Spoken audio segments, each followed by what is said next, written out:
Terceiro tópico, 2 tipos diferentes de coragem. Primeira pergunta, irmã Rafaela. Cite um aspecto central da cura que nós, infelizmente, negligenciamos. Então, aqui fala em Tiago, né, que devemos confessar as nossas culpas uns aos outros. Estar ali em comunhão uns com os outros, orando uns pelos outros. Para que a oração feita pelo justo possa surtir efeitos. Porque eu não estou bem com o meu irmão. Como eu estou orando a Deus? Como é que eu quero que Deus me perdoe se eu não estou bem com os demais que estão próximos a mim?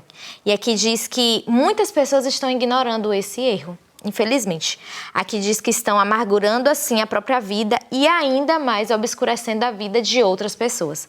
Aqui mostra que tudo isso é devido ao orgulho que está dentro do seu coração, a presunção e principalmente a justiça própria. Eu faço o que eu quero, não o que Deus quer de mim. E isso não devemos fazer com que isso impeça de confessar os nossos pecados. Que possamos, assim, exigir a promessa do cumprimento de Deus na nossa vida. Porque aquele que confessa e deixa, alcançará a misericórdia do Senhor. Exato. Existe essa condição, é uma condição, né? É uma condição. Confessar e deixar, então vai alcançar a misericórdia. Muitos chegam até o ponto do confessar, mas não têm disposição para deixar e clamam pela misericórdia. Não existe, Deus não passa por cima disso, né? Então precisamos da graça e força de Deus para também vencer esses pecados. Eu quero trazer mais 2 frases da nota que diz assim: muitos pecados permanecem sem confissão para confrontar o pecador no dia do acerto final de contas. Ou seja, se o pecado não foi confessado, sofreremos o juízo de Deus, não aquele juízo que aliás, nesse juízo, esse pecado se manifesta ou é revelado e vai apontar contra nós e nos levar à perdição. Eu imagino que você que está assistindo o programa Lição Interativa tem um interesse na salvação, deseja habitar o céu.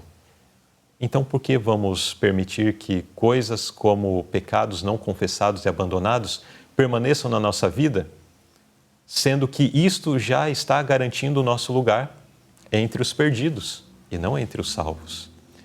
E às vezes ficamos deixando, não, mas é um problema sério e tal, deixa para o ano que vem, deixa para 2025. Nós não sabemos o que vai acontecer amanhã, quanto mais no próximo ano, quanto mais em 2026. Às vezes nós ficamos colocando ou postergando para frente um relacionamento mais íntimo e pessoal com Deus ou algo definitivo ao ano que vem, quando acontecer tal coisa na minha vida, quando eu constituir família, quando tiver filhos, ou quando os filhos casarem, ou quando já não tiver mais preocupações, quando estiver aposentado. E quantas pessoas estão postergando, e a hora, enfim, de findar a vida está chegando e muitas pendências vão ficando pelo caminho. Irmãos, isso é muito sério. É uma questão de vida ou morte, é uma questão de estar no céu, de desfrutar a eternidade ou estar perdido. Nós precisamos estar incomodados com esse assunto aqui. E por último, a última frase que gostaria de mencionar, e é a última frase da nota também: a saúde de sua alma e a salvação dos outros depende da atitude que você seguir neste aspecto, nessa questão de confessar, nessa questão de ter essa entrega de fato final e completa da vida a Jesus. Mas principalmente essa questão de confessar os nossos pecados, confessar as nossas culpas, resolver as diferenças entre pessoas, conversar, se ajustar, enfim, para que possamos viver em felicidade, já nesta vida, e isso vai ser levado também para a vida eterna.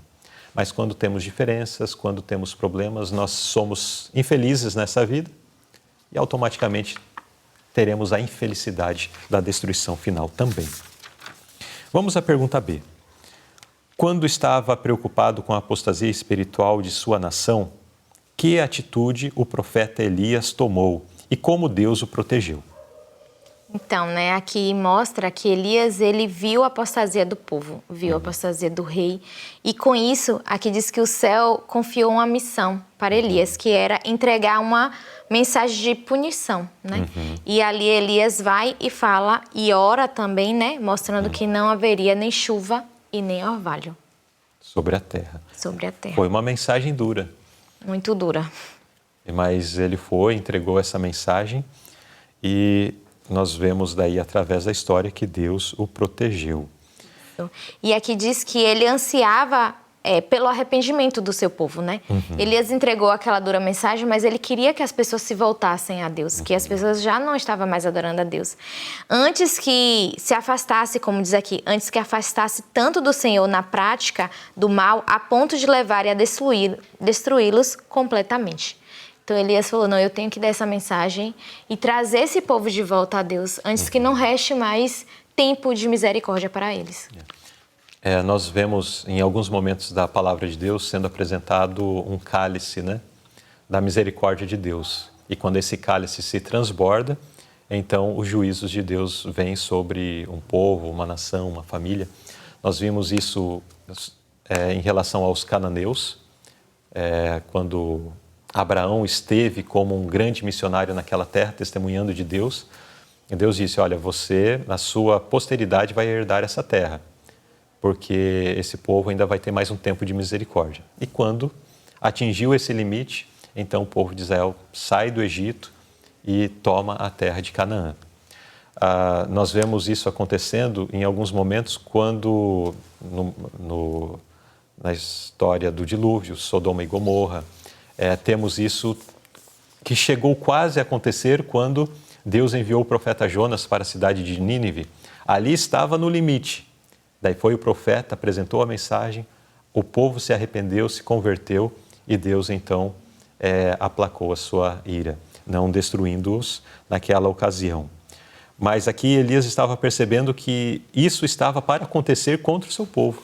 Sim. Então, antes que fosse tarde demais, ele falou, ainda que a mensagem seja dura, imagine, 3 anos e meio.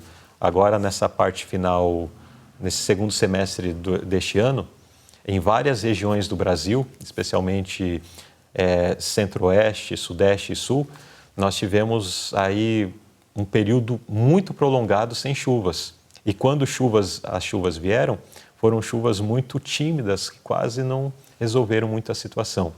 E nós vimos quão desastroso foi isso, através das queimadas, grandes nuvens de fumaça, trazendo, enfim, muitas consequências, muitos problemas. Agora imagine 3 anos e meio de seca. Eu estou falando de alguns meses, um período de tempo que não passou de 1 ano. Agora imagine 3 anos e meio de seca. Então foi um castigo terrível. Serviu para balançar eles. E tocando exatamente no Deus que era o Deus principal que eles estavam adorando, que era Baal, o Deus do clima, o Deus que mandava chuva, o Deus que trazia fertilidade sobre a terra. Mas, de repente, eles tiveram que perceber que esse Deus não era nada. Era apenas pedra e barro que não tinha qualquer poder. Através da ação aqui decidida desse profeta do Senhor, que estava desesperado na tentativa de salvar o seu povo. Mais algo a acrescentar nesse tópico, irmã Rafaela? Aqui eu lembro também sobre a coragem de Elias, né? Porque não foi fácil voltar e dar uma mensagem tão dura, né? Para o povo. Não foi, mas ele fez, né? Muito bem, então aqui vimos 2 tipos diferentes de coragem. O primeiro, no sentido de se arrepender, né? Confessar as nossas faltas uns aos outros. E esse segundo, que é de levar outros ao arrependimento. E como nós vimos na história de Elias e vemos na história de outros, levar outros ao arrependimento não é uma tarefa fácil. É um trabalho que muitas vezes encontra-se com a espada, como aconteceu com João Batista.